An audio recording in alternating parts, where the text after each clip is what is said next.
Wow. Okay.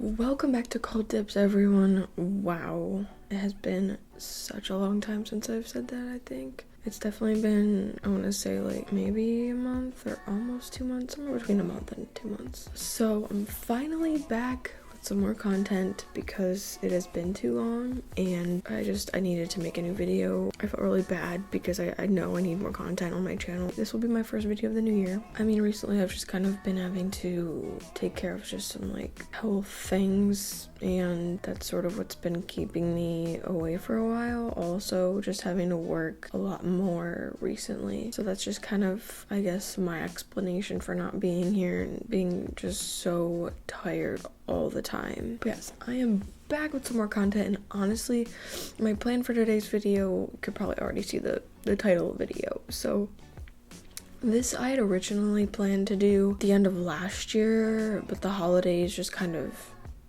took everything over, and I was working a lot around that time too. So, you know, I've had everything planned out. I've had all my notes written down for a while now.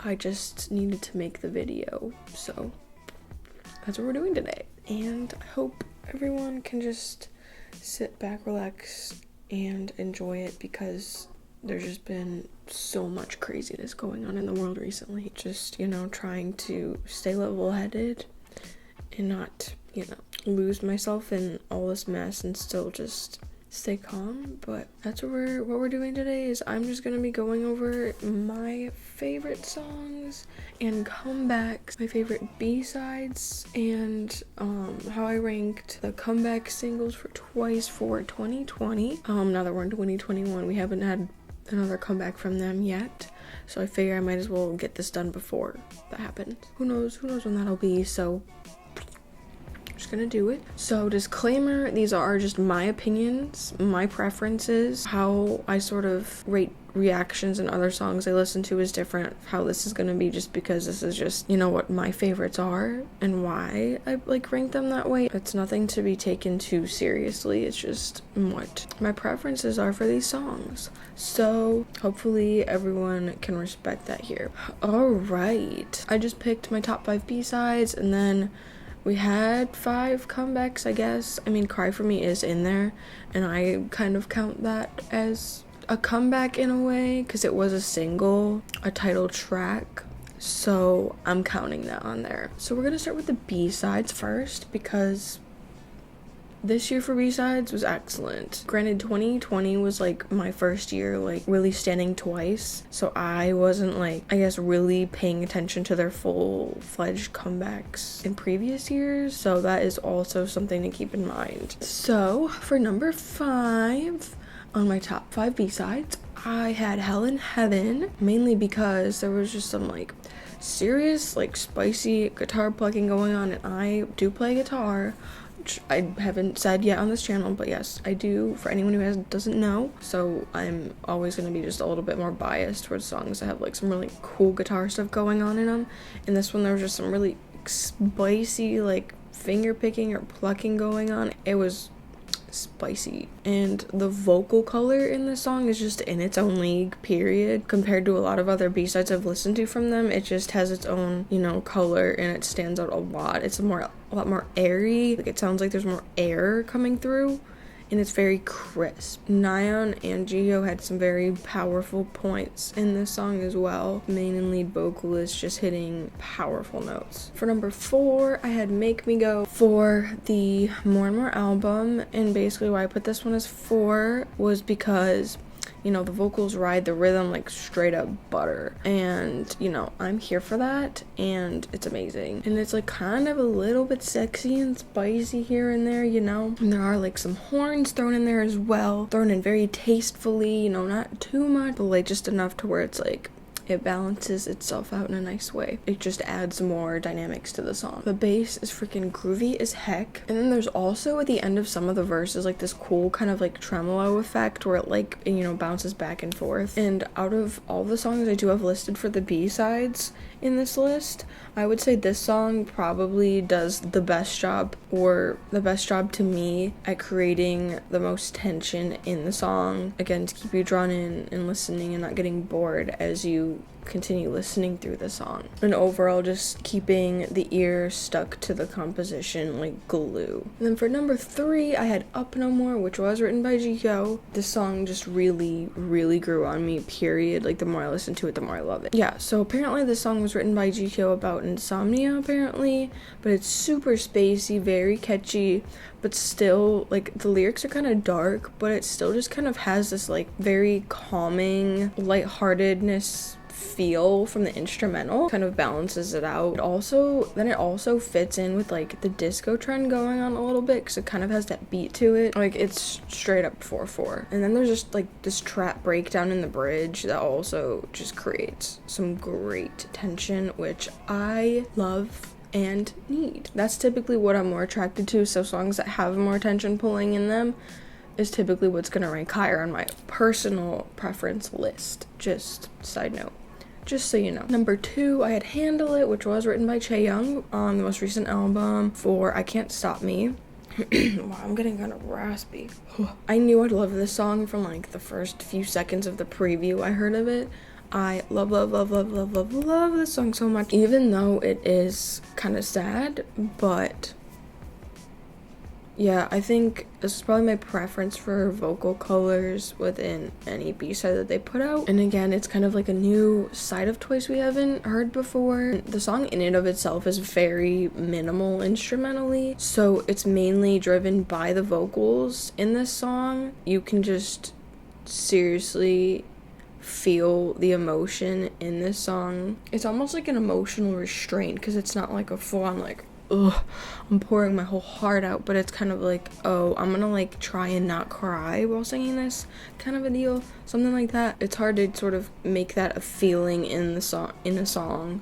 So when that happens, when, you know, an artist puts out a song like that, it's just incredible. Drum roll for number 1. I picked Firework, which was off, again, the More and More album, which came out earlier this year. The guitar work on the song was freaking amazing. The finger picking was great, and it had a very kind of Latin kind of vibe to it, very Latin inspired. It's been, the Latin sort of inspired kind of tone to songs in K-pop has been done kind of a lot recently within the past couple of years, but this song, I wouldn't say feels 100% Latin. Like, it's got like little hints here and there in the guitar specifically. Again, it just sort of has its own mood and color to it that I think a lot of those other songs that have come out just don't have. Tons of tension pulling in this song, and the vocal range is just on full display in this song. All the vocalists in this song, Junghyun, Nayeon, and Jihyo, literally had me especially snatched in this song like no other song. They had just like some incredible vocal inflections in this, and I don't know what other songs they do that in, but this was just amazing. Like, all of their talents are on display vocally in the song, and not just those 3, but everyone in general just, you know, hit a point where it's just like, wow, like, this is the same person who sung XYZ before, and now they're singing like this. Like, it's just like a shock, huge shock. So that's how I would rank the B-sides for the year, my personal preferences and what, you know, I like about a song personally, or that more or less I enjoy listening to the most. Because again, I can still really love a song and think it's great and high quality and like innovative, and still not, you know, want to listen to it all the time. Moving on to the comebacks for 2020. And we did technically have 5, so it kind of worked out too. So number 5, I put Fanfare. This was one of their Japanese comebacks, and I mainly put it at the bottom because it's just not my style typically, at least with sort of the marching band and crazy tons of brass, because it was mainly like brass and drums and then vocals in the song. So I was just kind of like, it's just not what I mostly enjoy listening to normally. But granted, it was still an interesting song, and I also was just so proud that, like, you know, they had matching outfits in the music video for this, because, you know, it's like no one's really doing a lot of matching outfits anymore in K-pop, and I'm just like, I miss that. I miss those times when everyone had matching outfits, wearing the exact same outfit. But I read somewhere that this song was also originally made for the 2020 Olympics in Tokyo, and I'm honestly just like, this freaking past year has just been so destroyed, and this would have been amazing for them to have in that. It wasn't my most favorite song, so that's again why I included it at 5. It's like probably the one comeback song I would listen to the least out of these. Again, that's why it's where it is. Alright, and then number 4 is the other Japanese comeback, and that is For Better, which also, I really like this song a lot too. Like, it's, as far as the music video, there were just like so many different sets for it. They definitely put a lot of time and effort into this. And also, there were just some like really cool kind of creative kind of formats going on in this as well.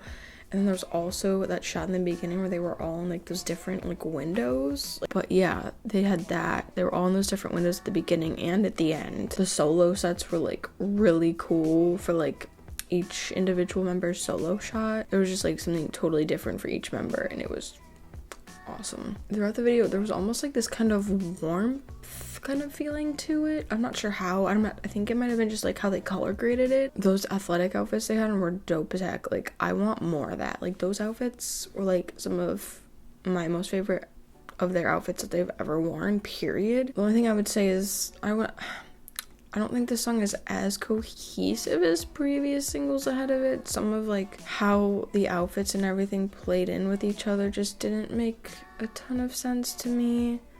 But other than that, it was still really good. I'd rewatched the video and I was like trying to figure out the sets that they had for this, because I was trying to figure out how everything tied in together.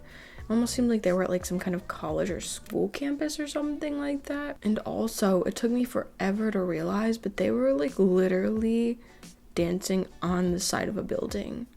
Like, their feet were on the sides of the building, which took me a second to figure out. But then I realized there was a sidewalk behind them. Like, I had to pause for a second, and I was so confused. Okay, so then there's a lot that can definitely be picked apart about this video to make some kind of theme or story, but I haven't been able to figure it out yet, which is why I put it at 4. And it's not one of those songs I listen to the most, but if there's like a Japanese comeback song I'm gonna listen to, it's gonna be this one. Also, Stuck in My Head was really good too. And now we're down to the top 3, which I think everyone can already guess where is going to be the Korean singles. So, and I hope no one like crucifies me for any of this, because again, this is just like how I like to listen to music. So, you know, on the average day, like, which song am I most likely to put on and why? Or which music video do I feel like watching today or the most and why? So, for number 3, I had I Can't Stop Me at number 3. And I love the song and I will listen to it. I will never skip the song when it comes on. But yeah, this song was just like super 80s inspired. It's got like those like kind of bells in the beginning. Bell synths, I think they're synths. Whatever. It sounds like a bell. This song was definitely a continuation of More and More. And again, this was just them, you know, again, I mark the change of an era for them, and that now they've gone down the path of elegance, and you know, we love to see it. We love to see a group mature and, you know, change their image and not, you know, stick to one thing forever. Not saying they can't go back, but it's just like, you know, it's nice to have something fresh and new. And I love the fact that Twice still does, like, music videos where they actually have a built set. Because, you know, everything's slowly starting to integrate to more CGI effects and stuff like that. So I appreciate that they're still, you know, putting in the work. Their team is putting in the work and building these sets and, you know, making everything still feel a little bit more organic, and that's always been a preference of mine. But yeah, this music video does have a built set, not quite like More and More earlier in the year, but they did have an even split of, I would say, CGI and the set itself. And the outfits in this, amazing. I love just like the whole, it's totally 80s inspired. I showed my mom, like, I think some of the freaking pictures from this, maybe the teasers, I don't know. I showed my mom something with this I Can't Stop Me comeback, and she was just like, oh my gosh, like, I remember, like, wearing stuff like that when I work downtown in, like, whatever, the 80s. I was like, I got you. I mean, that's it. I mean, there you go, you know. It's 80s inspired, period. So, and the dance is so freaking fun, and, you know, I don't have much to complain about this song at all. like ever. Like I will never ever ever skip this song if it comes on. I get lit to this song. And number 2, I Had a Cry For Me because I love that style so much. I mean, the impact it had right off the bat regardless within K-pop was just crazy. Like first releasing that song live at the award show at Mama at the end of last year was just like so shocking. First of all, that already just kind of made everyone go, what? Like the thing that made this makes this one of those songs that I just love to listen to so much is the tempo shifts. They were a freaking A+, constantly going on throughout the song. Again, the lower register lines, because everyone just sounds so comfy singing their lines in this song, and it's so balanced. Everyone's getting lines. Again, another one of those songs that's just showing a new side of everyone's vocal color range and dynamics, and I'm just here for it. It feels more R&B. I love R&B. I love R&B so much. Like, if Twice did all R&B songs, I would not be mad, because R&B is just always the way for me, and I freaking love it. Never skip Cry For Me either. Like, it's just one of those songs where I'm just like, ugh. And I wish there was a music video so bad for this. I'm so sad Jungyeon was going through what she was going through and not being able to be with them for past comeback and all that. What could have been just fills my mind and makes me so sad, and I don't want to think like that. And then for number one, all right, well, canceled them all out, so number 1 for me was More and More. First of all, I just geek out about everything about this comeback, even though it wasn't their most popular comeback so far. I Can't Stop Me definitely seems to be the one that really stole the show this year. More and More, just in terms of my personal tastes, I liked it better. Everything about this song and music video overall were just, again, super balanced. Twice just does a great job balancing it out, but another balanced song, which we love to see. Best set by far. Period. No freaking argument there. They truly just made what felt like a brand new world come to life. Everything definitely mimicked sort of the Garden of Eden kind of concept, and it being a world of paradise and super colorful and bright and happy, and just so much color going on. It was crazy. It was just so pretty, and they had all the animals and everything they were just, Jay chilling with. It was no big deal, and I was just I want to go there. I want to be there with all those bunnies and the freaking white horse in the background, just Jay chilling, by the freaking water ponds and plants. I want to live there. There were just so many freaking different elements going on in the set that complemented the solo shots so well between the transitions and the set itself. Everything was just thought out so well. The dance scene, between the solo shots, the dance scenes, and the B-roll footage, everything just switched up each time. It didn't go back to the same shot it was before, some music videos can be sometimes. It just was, totally different each time. It was so freaking trippy. Oh my gosh. I could literally watch that video 100 times in a day. I've probably already watched it at least 100 times for sure. The color blocking looked absolutely incredible. Stunning. Everything just popped so much. Not to mention the cool different kaleidoscopes effect they had going on, especially during the first chorus where everyone was just oh my god, there were so many kaleidoscope effects. And then the freaking scene at the end where they're just dancing on that body of water on that little stage that they built with the almost kind of stained glass kind of looking overhead thing that they had. I geek out by all of that. But yeah, and then the song, it was more on the housey side of things. Super catchy. Again, pop song. I'd expect nothing less. And the freaking breakdown. Whenever there's a song with an absolutely stunning, amazing, incredible, just I don't want to say off-putting, but just unexpected kind of breakdown, immediately it's just in my favorites. And I can't pass it up, I love this comeback so much. It was my first Twice comeback too. Well, kind of. This song was what drew me in. This song pulled me in, and I was like, okay, Twice, okay. I'm gonna do a deep dive, and that's what I did, and here we are, full on freaking once, loving every second of it. They feed their fans well. But yeah, just for proof, More and More was my top song for 2020. If it will focus, which it probably will not.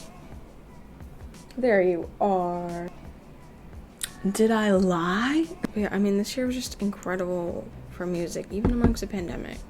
But, you know, if you guys enjoyed this video, please be sure to like and subscribe down below. Let me know how you guys ranked your B-sides and comeback singles. Like, it's interesting to just hear everyone's take on it and see, like, everyone else's side of things, you know, what their preferences are. So I'd love to hear that from my subscribers as well as anyone new to my channel. Hopefully, you know, you decide to like and subscribe as well. That's up to you, you know, whatever. Again, I'm going to try my best to keep putting out more content. I've got some ideas of things I'm gonna do. Some more, like, as more comebacks start coming out, I'm gonna do more reactions to music videos again for the year. I plan to just do some more, like, funny kind of, like, ranking videos. Like, we'll see where this year goes, because just between everything going on in the world, I want to keep my channel going and, you know, try and mentally overcome the challenges I've got right now. But, you know, this is just a nice little break from reality for a second, so, you know. Alright, well, I'll see you guys, I guess, in the meantime, I'll see you guys in my next video. So, stay safe, everyone, and Happy New Year. Alright, see you guys.